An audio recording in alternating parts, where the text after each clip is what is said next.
তো সংস্কার কি দিয়ে করবেন? এটা কি মুখে বললে কুন ফাইয়া কুন বললে কি সংস্কার হবে?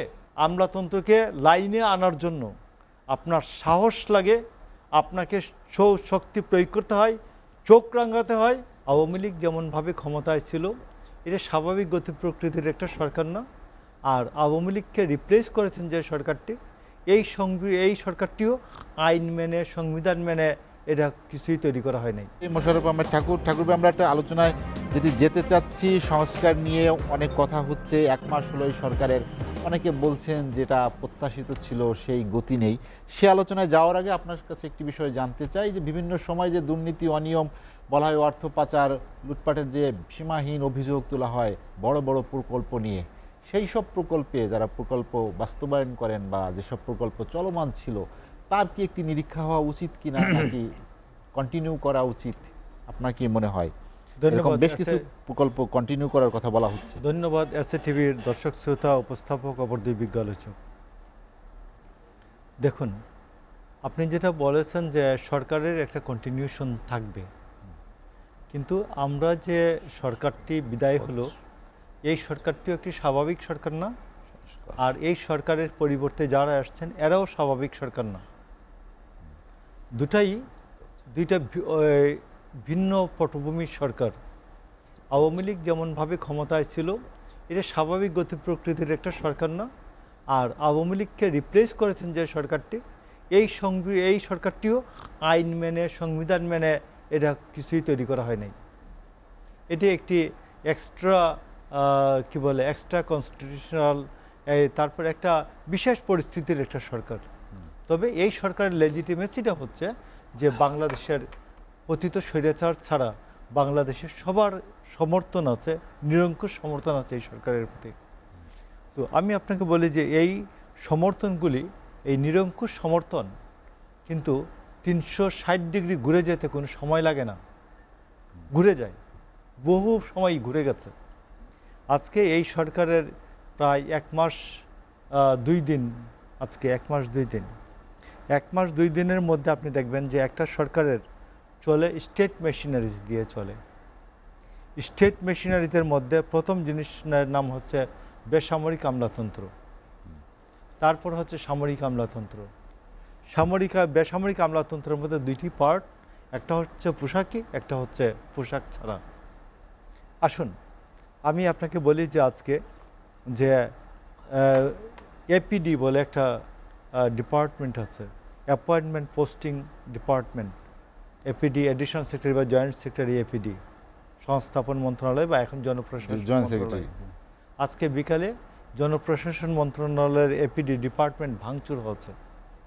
যারা প্রত্যাশিত যুগ্ম সচিব পদমর্যাদার কর্মকর্তা লাঞ্ছিত হয়েছেন এবং যারা প্রত্যাশিত পদ পান নাই, তারা এই ঘটনাটি ঘটিয়েছেন। সেনাবাহিনীর কর্মকর্তারা এসে তাদেরকে নিবৃত করেছেন এবং ক্যাবিনেট সেক্রেটারির কাছে নিয়ে গিয়েছেন। পরিস্থিতিটা বাংলাদেশের 54 বছরের ইতিহাসে, এমনকি পাকিস্তানের 50 বছর, ব্রিটিশ আমল ধরলে তো নাই, আমি পাকিস্তানের থেকে আরম্ভ করি এইখান থেকে আমলাতন্ত্রের প্র্যাকটিসটা, এই 50-75 বছরে এই ঘটনাটি ঘটে নাই। পাকিস্তানের 23 বছর এবং আমাদের 54 বছর এইটা ঘটে নাই। আজকে প্রথম ঘটলো। তো ঘটলো কেন? সরকার বলছে আমাদের এই যে এক্সট্রা কনস্টিটিউশনাল সরকার, তারা যারা রাজনৈতিক দলগুলি এবং মানুষের নিরঙ্কুশ সমর্থন নিয়ে আছে, তারা বলছেন যে আমরা সংস্কার করব। তো সংস্কার কি দিয়ে করবেন? এটা কি মুখে বললে কুন ফাইয়া কুন বললে কি সংস্কার হবে? সংস্কার করার জন্য আপনার মেশিনারিজ লাগবে, আপনার হাত পা লাগবে। এইগুলি হচ্ছে আমলাতন্ত্র। আমলাতন্ত্র সংস্কারের জন্য কতগুলি সুন্দর সুন্দর নাম বলি আমি। আপনার বাড়ি হচ্ছে গোপালগঞ্জ টুঙ্গিপাড়া, নাম হচ্ছে মুকেশচন্দ্র বিশ্বাস। তিনি 2012 সালের সেপ্টেম্বর থেকে 2016 সালের আগস্ট পর্যন্ত তিনি ঠাকুরগাঁয়ে ছিলেন, ডিসি ছিলেন, এবং সেই ভদ্রলোকের দুর্নীতির দায়ে তিনি বরখাস্ত হন, পরবর্তীতে চাকরি ফেরত পান। তিনি এডিশনাল সেক্রেটারি হয়েছেন। নাম শুনেন। আমার হবিগঞ্জে একজন ডিসি ছিলেন, নাম সাবিনা আলম। একই সময়ে তিনি 2 বছর কিছু সময় ডিসি ছিলেন এবং একই সময় তার স্বামীও ডিসি ছিলেন।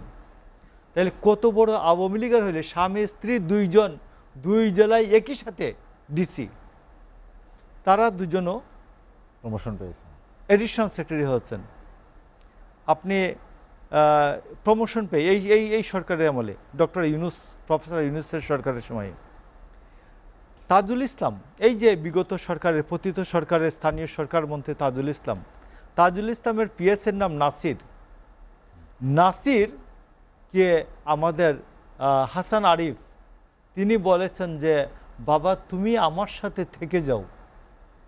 তিনি এই কুটা আমলাতন্ত্রের মধ্যে 700 ডিএসের মধ্যে উনি একজন খুঁজে পান নাই, তাজুলের পিএস ছাড়া অন্য কারো পিএস নেওয়ার জন্য উনি খুঁজে পান নাই।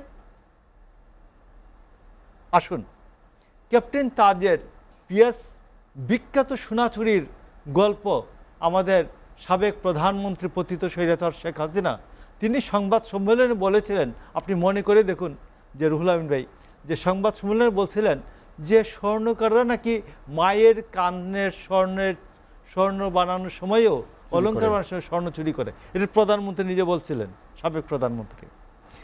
সেই স্বর্ণ চুরির যে মূল উদ্যোক্তা ওই সময়ের মুক্তিযোদ্ধা মন্ত্রী ক্যাপ্টেন তাজের পিএস, সেই ক্যাপ্টেন তাজের পিএস অ্যাডিশনাল সেক্রেটারি হয়েছে এই গভর্নমেন্টের। রাষ্ট্রীয় একটি সম্মানের বিষয় ছিল যেটা, এবং সারা পৃথিবীর অতিথিদেরকে দেওয়া হয়েছে সেই স্বর্ণের মধ্যে এই করে কি বলে পিতল মিশ্রণ করে দিয়ে এটা স্বর্ণ বলে চালাই দেওয়া হয়েছে এবং বাংলাদেশকে বিশ্বের বুকে হেয় প্রতিপন্ন করা হয়েছে। এই লোকগুলিকে যখন এই সরকার বাছাই করার সাহস পায় না, তখন আপনি বলবেন কি আমলাতন্ত্রকে লাইনে আনার জন্য আপনার সাহস লাগে, আপনাকে শক্তি প্রয়োগ করতে হয়, চোখ রাঙাতে হয়, আবার আপনি ভালো বলবেন, তার উৎসাহ দিবেন ভালো কাজের জন্য, কিন্তু খারাপ কাজের জন্য আপনি তাকে তিরস্কার করতেই হবে আপনাকে। এই কাজটি ডক্টর ইউনূস, প্রফেসর ইউনূস উনি কখনোই রাষ্ট্র ক্ষমতায় ছিলেন না, কিন্তু তার আশপাশে আগে যারা রাষ্ট্র ক্ষমতায় ছিলেন 11 সরকারের যে বুথগুলি, এখানে একটা নাম হচ্ছে আলী ইমাম মজুমদার, তার পাশে গিয়ে বসছে। আলী ইমাম মজুমদার হচ্ছেন উনি এই 11 সরকারের বৈশিষ্ট্যটা কি? 11 সরকারের বৈশিষ্ট্যটা হচ্ছে সে তার বৈধতার জন্য, লেজিটিমেসির জন্য সে আওয়ামী লীগকে, হয়তো আমি মনে করি 2008-এ আওয়ামী লীগ জিতে যেত, বেশি সরকার গঠন করতো, কিন্তু ওই মাত্রায় সরকার গঠন করতো না এই ব্রুট মেজরিটি নিয়ে। এই ব্রুট মেজরিটিটা দিয়েছে 11 সরকার, কারণ তাদের বৈধতার দরকার ছিল, কারণ বিএনপি আগিয়ে বলছে আমি তোমাকে বৈধতা দেব না, বেগম খালেদা জিয়া বলছেন তুমি 11 সরকারকে আমি বৈধতা দেব না। তো তারা ব্রুট মেজরিটি দিতে গিয়ে দেশের যে সর্বনাশ করেছেন, এই সর্বনাশের যে মহানায়ক, এই সর্বনাশের মহানায়কদের একজন হচ্ছেন আলী ইমাম মজুমদার। এই আলী ইমাম মজুমদার এখন গিয়া আমাদের ডক্টর ইউনূসের কাঁধে গিয়ে শোয়া রয়েছেন এবং তিনি ওইখানে বসে বসে সবগুলি 111 কাম আওয়ামী লীগ কাম 111 এইভাবে উনি বাছাই করে করে সব দিচ্ছেন। আপনাকে আরেকটা খবর বলি, আজকে 34 জন নতুন ডিসি হয়েছে, তার মধ্যে 14 জন হচ্ছে এই যে পতিত স্বৈরাচারের মন্ত্রীদের পিএস। আপনি যে লোকটা 5 বছর 7 বছর পিএস ছিল মন্ত্রীদের, এই মন্ত্রীদের সাথে ওই পিএসদের সম্পর্কটা কি থাকে?